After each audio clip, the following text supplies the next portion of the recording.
दोस्तों नमस्कार, कैसे आप लोग दोस्तों। स्वागत है आपके अपने यूट्यूब चैनल करंट अफेयर जैसे हिंदी भाई हमें सर। दोस्तों जैसा कि आपको पता कि स्टडी जीके की यहाँ पे सीरीज चल रही है और सीरीज नंबर आज 13 है। दोस्तों इसमें जो फेमस क्वेश्चन है उसके बारे में हम लोग पढ़ाई करेंगे और ये सभी क्वेश्चन आपके जो अभी एमटीएस के पेपर हो रहे हैं उसमें भी आने को आपको देखने को मिल रहा है। ठीक है, ओके दोस्तों। तो जो चलिए बिना देर के आज की जो क्लासेस को स्टार्ट करते हैं। तो पहला क्वेश्चन आपसे ये कह रहा है कि सत्यशोधक समाज की स्थापना किसने की। तो उस व्यक्ति का नाम पूछ रहे जिन्होंने इस समाज की स्थापना की है। तो उनका नाम है दोस्तों ज्योतिबा फुले। हमने इनको ठीक है नाम सुना होगा। ये काफ़ी ज़्यादा जो एक तरह से दलित वर्ग है उनके लिए काफ़ी उद्धार के लिए कार्य किया है इन्होंने, ज्योतिबा फुले ने। और इन्होंने एक प्रसिद्ध पुस्तक लिखी, उसका नाम है गुलामगिरी। ठीक है दोस्तों, ये आपसे एग्जाम में सीधे क्वेश्चन पूछता है कि पुस्तक गुलामगिरी के राइटर का नाम क्या है। तो आंसर हो जाएगा आपका ज्योतिबा फुले। गुलामगिरी इनकी पुस्तक का नाम है और इन्होंने सत्यशोधक समाज की स्थापना 1873 में की थी। ओके दोस्तों, आपको ईयर भी याद रखना कि जो संगठन है जैसे कि आर्य समाज की स्थापना 1875 में, ब्रह्म समाज की स्थापना 1828 में, इस प्रकार से यहाँ पे जो सत्यशोधक समाज है इसकी भी स्थापना 1873 में की गई। ओके दोस्तों, फिर आपसे पहला दूसरा क्वेश्चन ये कह रहा है कि भारत का सबसे प्राचीन वाद्य यंत्र कौन सा है। तो सबसे प्राचीन वाद्य यंत्र उसका नाम क्या है, सितार। ओके दोस्तों, सितार यहाँ पे ठीक है। कुछ किताबों में देखिए, यहाँ पे कुछ किताबों में सितार लिखा है, लेकिन ठीक है कुछ किताबों में वीणा लिखा है। तो यहाँ पे जो वीणा है ये काफ़ी ज़्यादा सूटेबल आंसर हो जाएगा आपका। ठीक है, लेकिन कुछ किताबों में सितार लिखा, लेकिन अगर ऑप्शन में वीणा नहीं है तो आप सितार में गोला भर सकते हैं, लेकिन अगर ऑप्शन में दोनों दिए तो आप वीणा में गोला भरेंगे। और सबसे प्राचीन वाद्य यंत्र यही है, वीणा ही है। ओके दोस्तों, चलिए फिर है जाकिर हुसैन का संबंध किस वाद्य यंत्र से है। तो इनका संबंध आपसे पूछ रहा है, तो इनका संबंध तबला से है। और दोस्तों आपको पता होगा कि इनका ठीक है इसी वर्ष देहांत हो गया। तो इनको ठीक है मरणोपरांत जो भारत का दूसरा सर्वोच्च सम्मान है पद्म विभूषण वो दिया गया। ठीक है, और इसी ईयर में दिया गया। तो इनको दूसरा सर्वोच्च सम्मान मरणोपरांत दिया गया। ठीक है, और ये किस राज्य के रहने वाले थे। तो ये महाराष्ट्र के रहने वाले हैं। ओके दोस्तों, फिर कागज का निर्माण सर्वप्रथम किस देश में, मतलब कि ऐसा सबसे पहला देश जिसने सबसे पहले कागज का निर्माण किया। तो आंसर क्या हो जाएगा, चीन। दोस्तों चीन इसके अतिरिक्त सिविल सेवा आरंभ करने वाला भी विश्व का पहला देश है। और जो कागजी मुद्रा यानी जो ये नोट होते हैं ठीक है उसको भी लॉन्च करने वाला विश्व का पहला देश चीन है। ओके दोस्तों, चीन को एशिया का मरीज कहते हैं। ओके दोस्तों, फिर टोक्यो किस नदी पर स्थित है। जैसे कि आपको बता कि टोक्यो जापान की राजधानी है और टोक्यो किस नदी पर स्थित है। तो नदी का नाम क्या है, अराकाव। ठीक है दोस्तों, मैंने एक वीडियो बनाई थी आपको ठीक है कि यहाँ पे जो विश्व के फेमस शहर है और वो किस नदी पर स्थित है, उसकी भी वीडियो मैंने पहले से बना के अपलोड कर दी है, आप उसको देख सकते हैं। जैसे कि इटली की राजधानी रोम है, रोम किस नदी पर है, टाइबर नदी। और यहाँ पे अमेरिका की राजधानी क्या है, वाशिंगटन है, तो वाशिंगटन किस नदी पर है, पोटोमैक। लंदन है ये राजधानी इंग्लैंड की, लंदन किस नदी पर है, टेम्स नदी पर। इस प्रकार से ठीक है जो फेमस शहर हैं उसको और वो किस नदी पर स्थित है वो सभी ठीक है मैंने वीडियो बना के अपलोड कर दिया, आप वहाँ से जाके देख सकते हैं। फिर वर्षा की बूंदें गोल की हो जाती है। तो इसका ठीक है जो रीजन वो है पृष्ठ तनाव। पृष्ठ तनाव ठीक है जिसे इंग्लिश में हम बोलते हैं सरफेस टेंशन कहते हैं। तो इसके बारे में आपने हाई स्कूल इंटर में पढ़ा हुआ। ओके दोस्तों, फिर महावीर स्वामी को किस नदी के किनारे ज्ञान प्राप्त हुआ था। तो वो नदी का नाम पूछ रहा है, तो निरंजना नदी। जैसे कि आपको पता कि जो महावीर स्वामी है तो जैन धर्म के एक तरह से प्रवर्तक और मुख्य प्रचारक रहे हैं और ये जैन धर्म के 24वें तीर्थंकर रहे हैं। आपको कमेंट बॉक्स में लिख के बताना कि जो जैन धर्म है इसके प्रथम तीर्थंकर कौन थे। ओके दोस्तों, फिर नेक्स्ट पुस्तक उत्तर रामचरित को किसने लिखा, मतलब ये जो उत्तर रामचरित है ठीक है तो इसके राइटर का नाम पूछ रहा है। तो उनका नाम क्या है, भवभूति। तो ये जो फेमस है ठीक है इतिहासकालीन या संस्कृत भाषा की पुस्तक है ठीक है तो उसके राइटर आपको याद होना चाहिए। जैसे कि पंचतंत्र को किसने लिखा, तो विष्णु शर्मा ने। और जो पंचतंत्र पुस्तक ये गुप्तकालीन प्रसिद्ध पुस्तकों में से एक है। ओके दोस्तों, फिर महात्मा गांधी के राजनीतिक गुरु कौन थे। तो उनका नाम आपसे पूछ रहा है, तो उनका नाम है एम.जी. रानाडे। ठीक है, एम.जी. रानाडे का पूरा नाम क्या हो गया, महादेव गोविंद रानाडे। ओके दोस्तों, और यहाँ पे जो एम.जी. रानाडे हैं इन्हें ठीक है यहाँ पे महाराष्ट्र का सुकरात कहते हैं, जैसे कि आपसे क्वेश्चन भी कह रहा है। और एम.जी. रानाडे ये बाल गंगाधर तिलक के राजनीतिक गुरु थे और जो तिलक है ये महात्मा गांधी के राजनीतिक गुरु थे। ओके दोस्तों, फिर देखिए यहाँ पे क्वेश्चन भी आपसे कह रहा है कि महात्मा गांधी के ये क्वेश्चन थोड़ा सा आगे पीछे हो गया। ठीक है, कि यहाँ पे महाराष्ट्र का सुकरात कौन किसे कहते हैं। ठीक है, तो ये आपका इधर आंसर हो गया। ठीक है, मैंने आगे पीछे कर दिया। ठीक है, सॉरी। तो और यहाँ पे कह रहा है कि महात्मा गांधी के राजनीतिक गुरु कौन थे, तो इसको मैं यहाँ पे लिख दे रहा हूँ। ओके दोस्तों, तो उसमें कोई कन्फ्यूजन वाली बात नहीं है, बस थोड़ा सा क्वेश्चन आगे पीछे हो गया, मतलब कि क्वेश्चन का जो आंसर है वो थोड़ा आगे पीछे हो गया है। और यहाँ पे जो महात्मा गांधी के राजनीतिक गुरु उनका नाम है बाल गंगाधर तिलक। तिलक ने 1893 में गणेश उत्सव और 1895 में शिवाजी उत्सव को आरंभ किया था। और एक व्यक्ति अंग्रेजी व्यक्ति वैलेंटाइन रोल, तो वैलेंटाइन रोल ने भारतीय शांति का जनक तिलक को कहा है। ठीक है, ये आपको याद रखना है। और ये तिलक जैसे कि आपको पता कि गर्म दल में ही आते हैं, ठीक है। लाल बाल पाल तो बाल से आपका पालगंगर तिलक हो जाएगा। फिर प्रथम परमाणु बम किस नगर पर गिराया गया? तो जापान के 2 शहर हैं, तो लेकिन यहाँ पे सबसे पहले पूछ रहा तो हिरोशिमा। हिरोशिमा, ठीक है। हिरोशिमा पे जो सबसे पहला परमाणु बम यूएसए के द्वारा यानी कि अमेरिका के द्वारा गिरा गया, तो 6 अगस्त 1945 को गिराया गया था। और दूसरा जो शहर है नागासाकी, नागासाकी ये भी आपका जापान में आएगा, तो 9 अगस्त 1945 को गिराया गया था, ठीक है। हिरोशिमा पे जो परमाणु बम गिराया गया था उसका नाम भी पूछता है, तो उसका नाम है लिटिल बॉय। और नागासाकी पे जो बम गिराया गया था उसका नाम है फैट मैन। ये आपको बम के नाम याद रखना है, ठीक है। लिटिल बॉय और fat man, little boy Hiroshima पे और नागासाकी फैट मैन, ये बम के नाम है जो गिराया गया था इन दोनों शहरों पर, ठीक है। फिर भारत के ऐसे पीएम जो आरबीआई के गवर्नर भी रहे, तो इसमें, ठीक है, उनका नाम मनमोहन सिंह का नाम आ जाएगा। ये, ठीक है, आरबीआई के गवर्नर भी रहे हैं और यहाँ पे भारत के पीएम भी बने लगातार 2 बार, 2004 से लेकर 14 तक, 2004 से 9 फिर 9 से 14 तक रहे, ठीक है। फिर छोटा लक्ष्य अपराध है, ये कथन किसका है? ठीक है, तो ये कथन आपका डॉक्टर एपीजे अब्दुल कलाम का है, जो कि, ठीक है, मिसाइल मैन के नाम से प्रसिद्ध है एपीजे अब्दुल कलाम, ठीक है।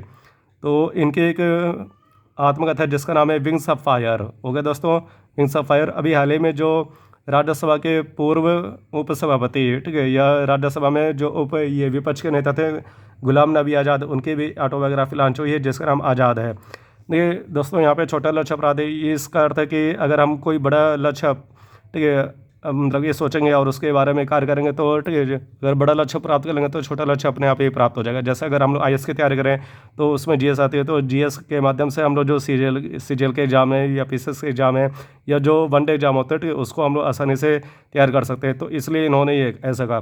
फिर एसबीआई की पहली महिला अध्यक्ष कौन बनी थी? तो उनका नाम क्या? अरुंधति भट्टाचार्य। अरुंधति भट्टाचार्य, ठीक है, ये एसबीआई की पहली महिला अध्यक्ष बनी थी। और ये कब बनी थी? तो 2013 में बनी थी। आपको कमेंट बॉक्स में लिख के बताना कि जो एसबीआई इसके वर्तमान में अध्यक्ष कौन है। और एसबीआई को, ठीक है, एसबीआई की स्थापना 1 जुलाई 1955 को थी, जिसका मुख्यालय मुंबई में स्थित है। एसबीआई का जो पुराना नाम है इंपीरियल बैंक ऑफ इंडिया है। 1921 में bank of Madras, bank of Mumbai और बैंक ऑफ कोलकाता को मर्ज करके इंपीरियल बैंक ऑफ इंडिया की स्थापना 1921 में की गई। फिर 1952 में ईडी गोरा समिति आई। ईडी गोरा समिति की सिफारिश पर एसबीआई की स्थापना जुलाई 1955 को की गई, जिसका मुख्यालय कहाँ पे? मुंबई में स्थित है। मुंबई को भारत की आर्थिक राजधानी भी कहते हैं। और एसबीआई की पहली महिला अध्यक्ष अरुंधति भट्टाचार्य है। इन्हीं के नाम पे एक और महिला है जो इनके नाम से मैच करते हैं, अरुंधति राय, वो फेमस है, ठीक है, वो ऑथर है, इंग्लिश की ऑथर है। नेक्स्ट आगे बढ़ते हैं। मानव शरीर में कितने जोड़े? देखिए यहाँ पे बात करें कि जोड़े, तो 23 जोड़े। अगर जोड़े पूछेगा तो 23 जोड़े हो जाएंगे, अगर संख्या पूछेगा तो 46, क्योंकि 23 दूना 46 हो गया, ठीक है। तो क्रोमोसोम यानी कि जो गुणसूत्र हैं तो वो पाए जाते हैं। और जो मानव का जो शरीर यानी जो मानव में लिंग है, तो पिता के क्रोमोसोम यानी जो पिता का गुणसूत्र है उस पर ही आधारित होता है, ठीक है, कि वो मतलब कि जो बच्चा है वो पुरुष बने या स्त्री बनेगा। ओके दोस्तों। फिर श्रीलंका का पुराना नाम क्या था? ठीक है, तो श्रीलंका का पुराना नाम क्या है? तो सिलोन है। श्रीलंका, जैसे कि आपको बताया, ठीक है, यहाँ पे भारत और पाकिस्तान के मध्य में, सॉरी, भारत और श्रीलंका के मध्य में पाक जलडमरू मध्य पाई जाती है। ओके दोस्तों। फिर सार्क, सार्क है, ठीक है, इसको हम लोग दक्षेस कहते हैं। सार्क की स्थापना कब हुई थी? तो इसकी स्थापना 8 दिसंबर 1985 को की गई। और इसका, ठीक है, मुख्यालय आपसे पूछता है तो इसका मुख्यालय नेपाल की राजधानी क्या है? काठमांडू, काठमांडू में स्थित है। ओके दोस्तों। नेक्स्ट आगे बढ़ते हैं। भारत में सर्वाधिक वर्षा किस स्थान पर होती है? तो मेघालय में प्लेस है मासने राम, ठीक है, यहाँ पे सर्वाधिक वर्षा होती है। इसके पहले जो प्लेस था वो चेरापूंजी था, लेकिन अभी मासने राम है। भारत में और पूरे विश्व में सर्वाधिक वर्षा मासने राम में। भारत में सबसे कम वर्षा लेह में, यूपी में सर्वाधिक वर्षा गोरखपुर में, यूपी में सबसे कम वर्षा मथुरा जिले में होती है। ये 4 क्वेश्चन आपको याद रखना है वर्षा से संबंधित। ओके दोस्तों। वर्षा यहाँ पे कोई लड़के का नाम नहीं है, ठीक है, वर्षा यहाँ पे ये आपका जो बारिश होती है, रेन, उसका नाम है। ओके दोस्तों। और ये जो वर्षा है, ठीक है, और मतलब कि आंधी तूफान, ये सभी जो घटनाएं हैं, ठीक है, ये आपका ये जो हमारा वायुमंडल है, क्षोभ मंडल, उसमें ये सभी घटनाएं होती हैं। फिर बीएसएफ यानी बॉर्डर सिक्योरिटी फोर्स की स्थापना कब हुई? तो जब पाकिस्तान ने अटैक कर दिया था 1965 में, उसी के उपरांत यहाँ पे बीएसएफ की स्थापना की गई। जैसे हमारा एक और बल है आईटीबीपी, तो आईटीबीपी की स्थापना जब चीन ने अटैक किया था 1962 में, तब की गई, ठीक है। तो यहाँ पे ये सभी आपको याद रहना है। और जितने भी हमारे अर्धसैनिक बल है, जैसे बीएसएफ है, आईटीबीपी है, सीआईएसएफ है, सीआरपीएफ है, उन सभी का मुख्यालय कहाँ पे? तो नई दिल्ली में। लेकिन एक है हमारा असम राइफल्स, तो उसका मुख्यालय, ठीक है, मेघालय की राजधानी शिलांग में स्थित है। फिर मदर टेरेसा किस देश की मूल निवासी थी? तो उस देश का नाम पूछ रहा है जिस देश की ये मूल निवासी थी, तो ये अल्बानिया के थे दोस्तों। अल्बानिया की राजधानी क्या है? तिराना। ओके दोस्तों। और आपको कमेंट बॉक्स में ये लिख के बताना कि मदर टेरेसा को शांति का नोबेल पुरस्कार किस वर्ष दिया गया। फिर ये पूछते हैं मालगुडी डेज के लेखक कौन है, तो उसका नाम पूछ रहे हैं आपसे। मालगुडी डेज के लेखक कौन है, तो उनका नाम है R.K. नारायण। दोस्तों ये मालगुडी डेज ये काफ़ी ज़्यादा प्रसिद्ध एक तरह से नाटक भी है, और इसको जो DD बनाता था यानी दूरदर्शन, तो उस पर टेलीकास्ट भी किया गया था। तो मैं जब छोटा था तो उसको ये डेली देखता था और काफ़ी अच्छा लगता था। लेकिन अब ये सभी जो सीरियल ये सभी तो फिलहाल बंद हो गए। अब तो हम मतलब कि दुनियादारी की चीज़ें दिखाते हैं। फिर तीनों गोल मेज सम्मेलन यानी कि जो राउंड टेबल कॉन्फ्रेंस ये कहाँ पर वो है, किस शहर में है, तो शहर का नाम आपसे पूछ रहा है, तो ये लंदन में होते हैं। लंदन ये है इंग्लैंड की राजधानी है। और कब हुए, तो 1930, 31 और 32 में, यानी कि क्रम से हुए थे। ओके दोस्तों, ये सभी जो सम्मेलन है वो सभी क्रम से हुए थे। तीनों गोल मेज सम्मेलन में भाग लेने वाले एकमात्र भारतीय व्यक्ति भीमराव अम्बेडकर और महात्मा गांधी दूसरे गोल मेज सम्मेलन में गए थे। ओके दोस्तों, ये आपको याद रखना है। और तीनों गोल मेज सम्मेलन के समय इंग्लैंड के PM जेम्स रैमजे मैकडोनाल्ड ये थे। ओके दोस्तों, फिर यूरोप का भारत किस देश का उपनाम है, ठीक है, तो ये इटली को कहते हैं। जिस प्रकार से एशिया में भारत कृषि प्रधान देश है, उसी प्रकार से यूरोप में इटली ये भी कृषि प्रधान देश है, इसलिए यूरोप का भारत इटली को कहते हैं। हो गया दोस्तों। और इसकी इटली में एक नदी बहती है, पो नदी, तो पो नदी को इटली की गंगा कहते हैं। हो गया दोस्तों, ये आपको याद रखना है। और इटली की वर्तमान में जो PM है उनका नाम आपको कमेंट बॉक्स में लिख के बताना है। फिर रूस की गंगा किस नदी को कहते हैं, तो उस नदी का नाम क्या है, वोल्गा नदी। हो गया दोस्तों, वोल्गा नदी, और इसे हम लोग रूस की गंगा का उपनाम कहते हैं। फिर विश्व की सबसे लंबी नदी कौन सी है, देखिए यहाँ पे लंबी नदी की बात कर रहे हैं, तो अगर लंबी नदी पूछे तो नील नदी हो जाएगी। ओके दोस्तों, नेक्स्ट आगे बढ़ते हैं। जैसे कि भारत की सबसे लंबी नदी गंगा नदी, वैसे विश्व की सबसे लंबी नदी तो नील नदी। अगर ये पूछे कि चौड़ी और भाव की दृष्टि से सबसे लंबी नदी, तो अमेजन नदी है। विश्व की सबसे लंबी सहायक नदी, अगर पूछे कि सहायक नदी कौन सी, तो मिडीरा नदी। मिडीरा ये अमेजन की सहायक नदी है। जैसे कि यमुना नदी गंगा की सबसे बड़ी सहायक नदी है, उसी प्रकार से विश्व की सबसे लंबी सहायक नदी तो मिडीरा नदी होगी, और ये अमेजन की सहायक नदी है। फिर जावा और सुमात्रा द्वीप किस देश में स्थित है, तो ये आपका इंडोनेशिया में स्थित है, इंडोनेशिया। और दोस्तों सर्वाधिक जो मुस्लिम आबादी है वो इंडोनेशिया में पाई जाती है, लेकिन जो सर्वाधिक हिंदू आबादी ये आपके नेपाल देश में पाई जाती है। फिर हरारे का पुराना नाम क्या था, देखिए हरारे ये जिम्बाब्वे की राजधानी है, और इसका आपसे पुराना नाम पूछ रहा, तो इसका पुराना नाम क्या है, सेलिसबरी। ठीक है, ये हरारे का पुराना नाम है। फिर पाकिस्तान की पहली महिला PM कौन बनी थी, तो उनका नाम क्या है, बेनजीर भुट्टो। दोस्तों एक बात और कि जो बेनजीर भुट्टो थी, ठीक है, ये केवल पाकिस्तान की पहली महिला PM ने किसी भी मुस्लिम देश की पहली महिला PM बनी थी। ओके दोस्तों, बेनजीर भुट्टो, तो इनकी फिलहाल एक रैली के अंतर्गत हत्या कर दी गई थी। फिर व्यास नदी का प्राचीन नाम क्या है, तो व्यास नदी का प्राचीन नाम क्या है, विपाशा। जैसे कि आपका झेलम का प्राचीन नाम क्या है, तो वेतस्ता है, ठीक है, इसी प्रकार से ये भी है। जैसे सतलज का प्राचीन नाम जो इतिहास में मिलता है, सतुद्री।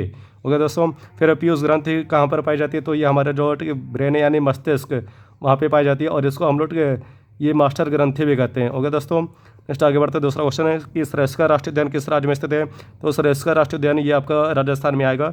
और एक और है आपका केवला देवघाना पक्षी विहार, ये भी आएगा। सरिस्का राष्ट्रीय उद्यान है ये आपके राजस्थान के अलवर जिले में स्थित है। ओके दोस्तों, यहाँ पे आपको जिले भाई याद रखना है। राजस्थान के जो वर्तमान में CM है, ठीक है, ये उनका नाम है अशोक गहलोत, और यहाँ पे जो राज्यपाल हैं तो उनका नाम है कलराज मिश्र। लोकसभा सीटें, यहाँ पे लोकसभा सीटें कितनी हैं, 25 हैं। राज्यसभा सीटें 10 हैं, और जो विधानसभा सीटें हैं ये 200 हैं। ओके दोस्तों, राजस्थान की अगर हम लोग बात करें तो इसका गठन 30 मार्च 1949 को हुआ था। अगर आप राजस्थान में घूमना चाह रहे हैं तो अगर आप 30 मार्च को जाते हैं, ठीक है, तो वहाँ पे कोई भी जो मोनूमेंट है या टूरिज्म प्लेस है, तो वहाँ पे कोई भी टिकट आपकी नहीं पड़ेगी, क्योंकि 30 मार्च को इसका स्थापना हुआ था।